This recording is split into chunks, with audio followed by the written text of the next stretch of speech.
మానస సరోవర్ యాత్ర ప్లాన్ చేస్తున్నారా? నమ్మకంగా సేఫ్ గా మీ కలల మానస సరోవర్ యాత్రని ట్రావెల్ టర్న్స్ తో నిజం చేసుకోండి. మరిన్ని వివరాలకు ఈ నెంబర్కు కాల్ చేయండి. నమస్కారం. మాఘపురాణం 6వ అధ్యాయంలోకి వచ్చాం. ముందు అధ్యాయంలో కౌత్సుడు వాళ్ళ అమ్మా నాన్న పెళ్లి సంబంధాలు చూస్తున్నారని, తనకి ఎట్లాంటి కన్య కావాలి, అసలు ఒక పెళ్లి చేసుకోవాలంటే కన్యకి ఎలాంటి లక్షణాలు ఉండాలి, అలాంటి అమ్మాయి వెతకాలంటే అలాంటి అమ్మాయి లేకపోతే మానేయమని కాదు, అమ్మాయిలందరూ ఇలాంటి లక్షణాలు అలవర్చుకోవాలని చెప్పటం. అమ్మాయి కోసం వెతుకుతారు, కాగడ వేసి పెట్టినా కనపడదు. మరి అమ్మాయికి అబ్బాయికి పెళ్ళి అవ్వదా? మరి ఆ లక్షణాలు లేని పిల్లలకి పెళ్ళిళ్ళు అవ్వకపోతే ఎట్లా? ఇది కదా మనం ఆలోచించుకోవాలి. ప్రతి వాళ్ళు ఇలాంటి మంచి లక్షణాలు అలవర్చుకుంటే మంచిదని పురాణం చెప్తోంది. ఈ గాథని వశిష్ఠ మహర్షి దిలీప మహారాజుకి తెలియజేస్తున్నారు. ఈ పెళ్లి సంబంధాలు వెతికే సమయం వచ్చేసరికల్లా వీళ్ళకి భోగాపురంలో సదాచార సంపన్నుడు, దైవభక్తి పరాయణుడైన ఒక సద్బ్రాహ్మణుడు ఉండేవాడు. అతనికి సద్గుణరాశి, శీలవతి, సౌందర్యవతి అయిన ఒక కుమార్తె కలదు. ఆమె పేరు సుశీలట. బుద్ధిమంతురాలైన సుశీల బాల్యం నుంచే భగవంతుడి పట్ల మిక్కిలి భక్తితోటి ఉండేది. ఎల్లప్పుడూ ఏదో ఒక వ్రతాన్ని కానీ పూజను కానీ చేస్తూ ఉండేది. పురాణ గాథలంటే ఆమెకి ఎంతో ప్రీతి. నిత్యము దైవభక్తి అందే కాలం గడిపేది. కొంతకాలం గడిచాక ఆమెకి యుక్త వయసు వచ్చి చక్కని అందాల భరిణగా అతిలోక సౌందర్యవతిగా రూపుదిద్దుకుంది. పిల్ల కొంచెం పెద్దదైంది, భక్తిగా బుద్ధిగా ఉండేదన్నమాట. సద్గుణరాశి, సౌందర్యవతి అయినటువంటి సుశీల గుణగణాలు తెలుసుకున్న మృగశృంగుడు ఆమెను వివాహం చేసుకోవడానికి ఉత్సాహం కనబరిచాడు. సరే, వాళ్ళ అమ్మా నాన్న వీళ్ళమ్మా నాన్న పెళ్లి సంబంధం మాట్లాడుకున్నారు. పెళ్ళిళ్ళు పైగా ఏంటంటే ఆ రోజుల్లో ముహూర్తాలు తక్కువ ఉన్నాయి, కొంచెం గ్యాప్ వచ్చిందనమాట సంబంధం స్థిరపరచుకున్నాక. ఇది ఇలా ఉండగా అది మాఘమాసం అవటం చేత ఒకనాడు సుశీల తన ఇద్దరు స్నేహితురాళ్లతో కలిసి కావేరీ నదికి నదీ స్నానానికి వెళ్ళింది. ఇది ఎప్పుడు జరుగుతుంది? కావేరీ నదీ స్నానం అంటే ఉదయమే, సూర్యోదయానికి పూర్వం. ఒక్క రవ్వ కను చీకటిగా ఉంది, మరీ చీకటి లేదు, ఎందుకంటే చలికాలం తగ్గిపోతుంది కదా. కానీ కొంచెం ఒక మాదిరి కను చీకట్లో ముగ్గురు ఆడపిల్లలు కలిసి ఈ నదీ స్నానానికి కావేరీ నదికి బయలుదేరారు. ఇలా వెళ్తూ ఉంటే ఈ కావేరీ నది సమీపంలో ఉన్నటువంటి ఒక పెద్ద అడవిలోంచి, చాలా పెద్ద అడవులు ఉండేవట. ఇప్పుడు కూడా ఏంటంటే జనావాసాలు వచ్చేసాయి కదండి. మనం నది అవతల చూస్తే అన్ని చెట్టతోటి నిండినట్టు కనపడుతుంది మనకి. ఆ అడవిలోంచి ఒక మదించిన పెద్ద ఏనుగు పరిగెత్తుకుంటూ వచ్చిందట. భయంకరంగా ఘీంకారాలు చేస్తూ కనిపిస్తున్న వాళ్ళందరినీ కాళ్ళతో తొక్కుతూ, తొండంతో విసిరేస్తూ నానాభీభత్సంగానూ చేస్తుంది. ఏనుగులు మదించేసరికల్లా ఈ రకమైన ఇబ్బంది వస్తుంది. వాటికి ఆడ ఏనుగు కనపడితే కొంచెం తగ్గిపోతాయి. ఆ మదించిన దాంట్లో అవి పరిగెత్తుకొచ్చినప్పుడు జనాలు హాహాకారాలు చేసి పరిగెడతారు. కొంతమంది దాన్ని ఆపడానికో దాన్ని కొట్టడానికో ప్రయత్నం చేస్తారు. అవి చూసిన కొద్దీ దానికి ఇంకా తిక్కెక్కిపోతుంది, అపై ఉత్సాహం పెరిగిపోతుంది కూడా, దానికి ఆ తిక్క పెరిగిపోతుంది. ఈ జనాలంతా హాహాకారాలు చేసి తలాకు పక్కకి కకావికలుగా పరిగెడుతూ ఉంటే ఈ ముగ్గురు ఆడపిల్లలు ఆ ఏనుగుకి కనిపించారు. అది కాస్త ఈ అమ్మాయిల వెనకాల పడిందట. మదించిన మత్తగజాన్ని దాని ఏనుగును చూసి దాని ఘీంకారాన్ని విన్నటువంటి ముగ్గురు స్త్రీలు భయపడి తమ శక్తి కొలది పరిగెత్తేశారట. నదీ తీరంలో ఉన్నారు, ఇక పిచ్చెక్కినట్టు పరిగెత్తారు. ఎటు పరిగెడుతున్నారో తెలియకుండా, ముందు వెనక చూడకుండా దూరంగా ఏ ఆచ్ఛాదన లేని ఒక దిగుడు బావిలో పడిపోయి మరణించారు. ముగ్గురు అమ్మాయిలు పరిగెత్తారు, మధ్య మధ్యలో చేతులు కూడా పుచ్చుకుని ఉండుంటారు. అంతా కలిసి ఆచ్ఛాదన లేని ఒక దిగుడు బావి ఉంటే బావిలోంచి దిగితే ఏమవదు, దిగితే మరణించరు. వీళ్ళు చూసుకోలేదు అది దిగచ్చని, అదని తెలియలే వాళ్ళకి. ఒక రకమైన పరుగులో ఉన్నారనమాట. బావికి కనుక పైకి ఇట్లా గోడ ఉంటే బావి తగిలి ఆగిపోయేవాళ్ళు. వీళ్ళు బావి దగ్గర ఏ గోడ లేదు, అది ఇట్లా దిగడానికి వీలుగా ఉన్నది. దిగుంటే రక్షింపబడేవాళ్ళు. దిక్కండా ఒకే పరుగు మీద వెళ్ళేసరికల్లా ఒక్కసారి దూకినట్లుగా అయిపోయి అందులో పడిపోయారు ముగ్గురు. ఆమె చాలా లోతుగా ఉంటుందట అది దిగుడు బావి. ఎన్నో వందల మెట్లున్నటువంటి ఆ బావిలో పడిపోయి అనామకంగా పాపం దిక్కు లేకుండా మరణించారు.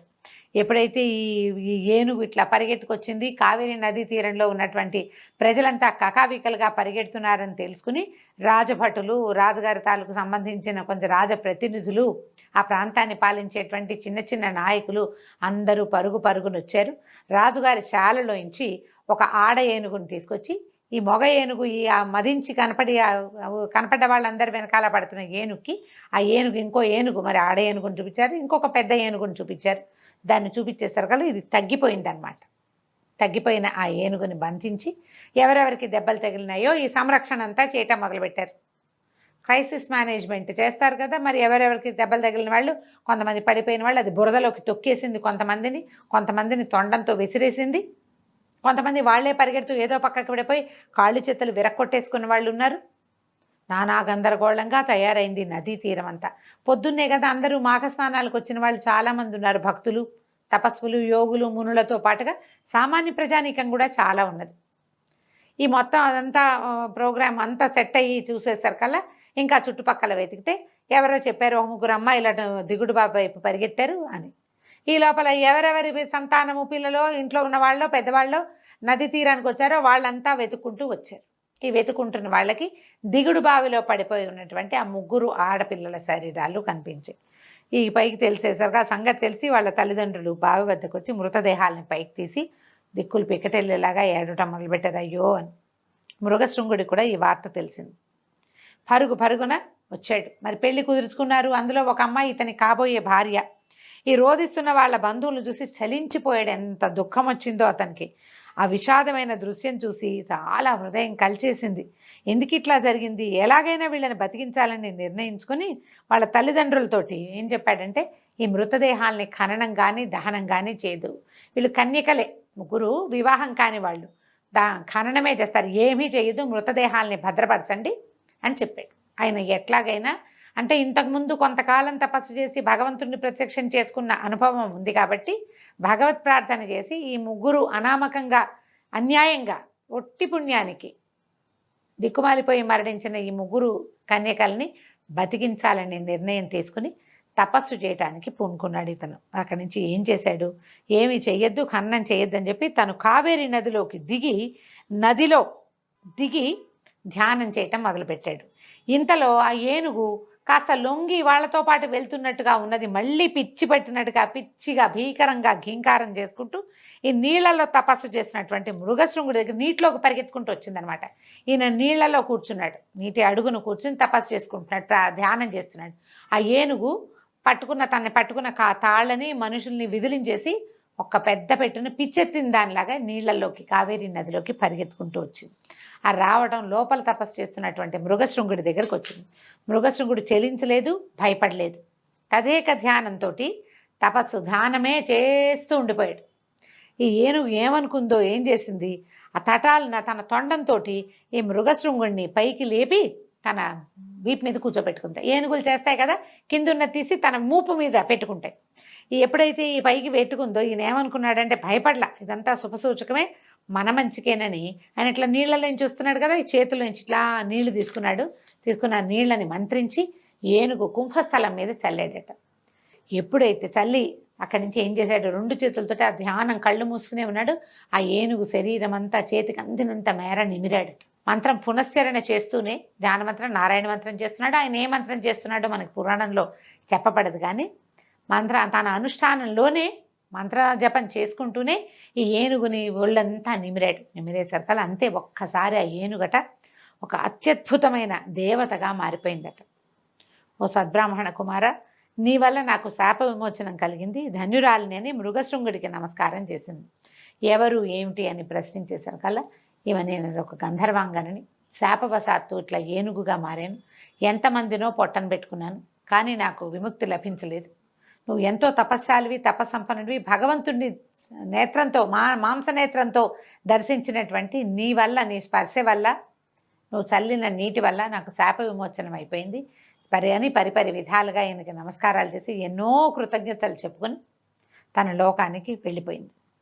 అయితే చూడండి, ఈయన మాఘ స్నానం చేయటం వల్ల ఆ నదిలో కూర్చుని తపస్సు చేస్తూ ఆ తన ధ్యాన ముద్రలో ఉన్నటువంటి తన చేతి నీరు తగిలేసరికల్లా ఈ ఏనుగుకి విముక్తి లభించింది అని చెప్తున్నారు. ఇప్పుడు చెప్తున్నారు ఋషి వశిష్ఠ మహాముని చెప్తున్నారు, దిలీప మహారాజా, మాఘ నదీ స్నానం ఎంతటి మహిమ కలదో, ఈ నదీ జలం ఒంటి మీద పడ్డంతో ఏనుగు శాప విమోచనం కలిగింది. ఇప్పుడు ఏనుగు నీళ్లలోకి వెళ్ళినా శాప విమోచనం అయ్యేది, దానికి కొంచెం అంటే తిక్క తగ్గేది. కానీ ఎప్పుడైతే ఈయన అభిమంత్రించి జలాన్ని చల్లాడో దానివల్ల ఆమెకి శాప విమోచనం కూడా అయింది. మాఘమాసం నందు నదీ స్నానం ఎంతటి మహిమ కలదో తెలియటానికి ఈ నిదర్శనాలు చాలు. తర్వాత వృత్తాంతాన్ని కూడా చెప్తాను, శ్రద్ధగా వినమని చెప్పటం మొదలుపెట్టాడు. మళ్ళీ కొత్త కథ చెప్పబోతున్నాడు అనమాట. ఈ తన భార్యతో పాటు, అంటే తన కాబోయే భార్య అయినటువంటి సుశీలతో పాటు ఆమె స్నేహితురాళ్ళిద్దరూ మరణిస్తే వాళ్ళని పునర్జీవితుల్ని చేయటం కోసం మన కౌత్సుడు చేస్తున్నటువంటి తపస్సు ఎలాంటి ఫలితాన్ని ఇచ్చిందో మనం వచ్చే భాగంలో తెలుసుకుందాం. సెలవు, నమస్కారం.